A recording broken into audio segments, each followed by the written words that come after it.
famille, c'est Aman B aka MeasureX. Dans cette vidéo, nous allons parler de la gestion d'erreurs avec la notion de try catch ou plutôt try except finally en Python. Sans tarder, on va commencer par créer un nouveau fichier. On va appeler gestion erreur.py.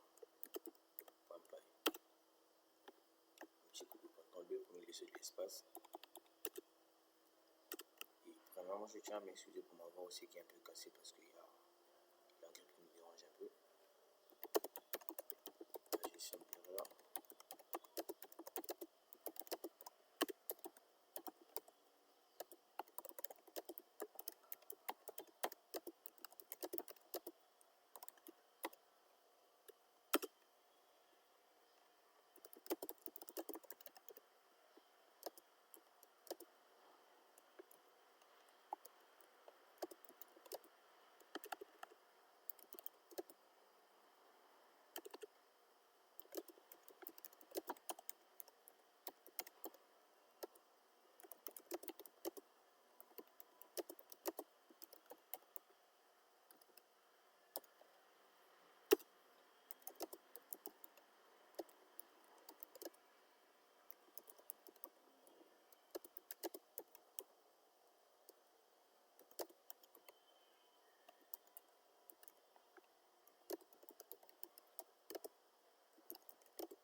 Donc, la gestion d'erreur est une notion assez importante pour les développeurs ou les programmeurs. Donc, du coup, je mets les devs. Nous sommes à gérer tout type d'erreur. Si je parle d'erreur, ce n'est pas une erreur de syntaxe, non. Je parle d'une erreur où, vraiment, le cas, on a une variable A qui sera égale à 5, une variable B qui sera le type chaîne de caractères. Dans le cas où on essaie de faire un petit coup de print de A plus B. On sauvegarde et on lance pour voir les résultats. Vous voyez, là, on tombe avec une erreur de type type error. Donc, type error. Le message est unsupported operand types for int and str. Il veut tout simplement dire que l'interpréteur n'arrive pas à effectuer ce calcul. Donc, on ne peut pas additionner une chaîne de caractères et une valeur numérique. Et le type d'erreur qui ressent ce genre d'erreur, c'est le type error. Dans le cas où on voudrait peut-être remédier à ça et que malgré l'erreur, on voudrait peut-être continuer à écrire notre programme, soit que l'exécution du programme puisse continuer, c'est que là, on doit placer la gestion d'erreur. On va voir avec le même cas, si on essaie de mettre un try, le point, on met ceci, ce bloc try, puis on met une exception, except, l'exception, on écrit juste il y a un problème.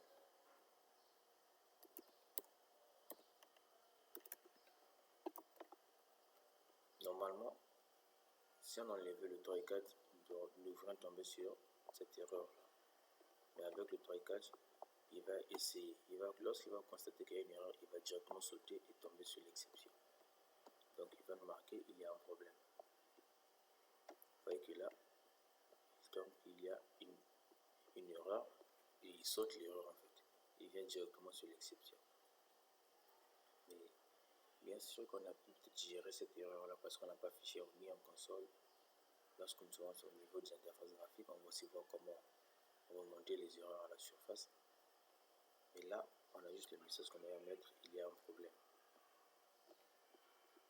Bon, il y a ma souris qui déconne.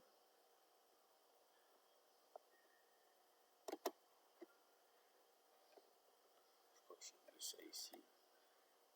Je pense que derrière, il y a un problème. Ok. le script, on tombe sur le même message, il y a un problème. D'accord. Comment faire?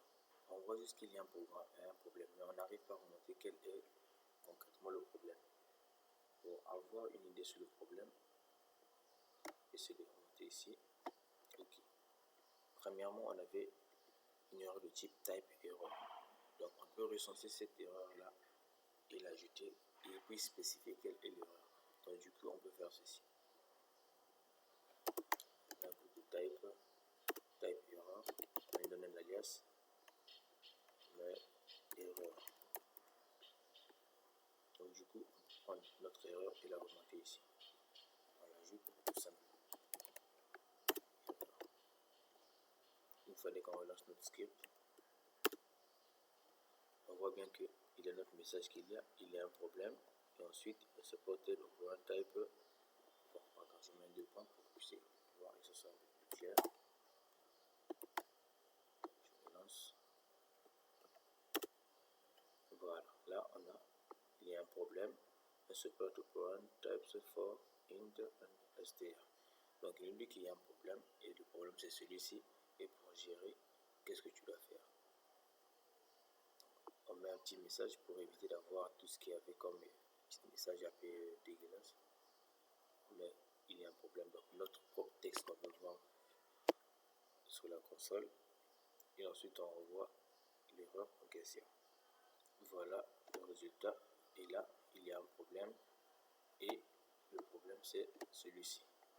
Je ne vais pas trop m'étaler sur la gestion d'erreur parce que c'est pratiquement le même processus.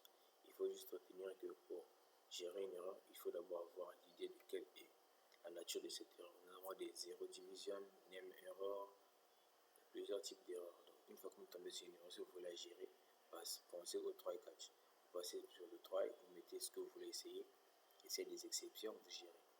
Et à la fin, il y a possibilité de mettre un cas échéant. Qu'il y ait un problème ou pas, on doit toujours finir par ce problème, par cette suite logique là. On met un coup de finally. Donc, que le test s'effectue normalement ou pas, au finish, on doit toujours avoir quelque chose. Donc là, on va mettre un coup de fin du PGM, fin du programme. Donc si on peut relancer, on peut voir que malgré qu'il y ait un problème, malgré que le problème a été remonté à la surface, mais cette partie-là continue toujours. Donc le programme peut toujours continuer à travailler. Sauf si c'est un point crucial qui a posé problème. Là, on peut remonter et gérer le problème. Mais si c'est juste un petit point du programme qui a posé problème, on peut facilement passer à travers. Là, on voit bien que c'est marqué fin du programme qui est ici. L'affichage du finally. Donc, ce qu'il faut retenir du try catch, c'est que le try catch peut prendre trois instructions et le try pour l'essai, except pour gérer les exceptions chaque fois qu'il y a un problème, et finally pour le cas échéant. Qu'il y ait problème ou pas, le finally doit être exécuté. Voilà, c'est tout pour cette vidéo.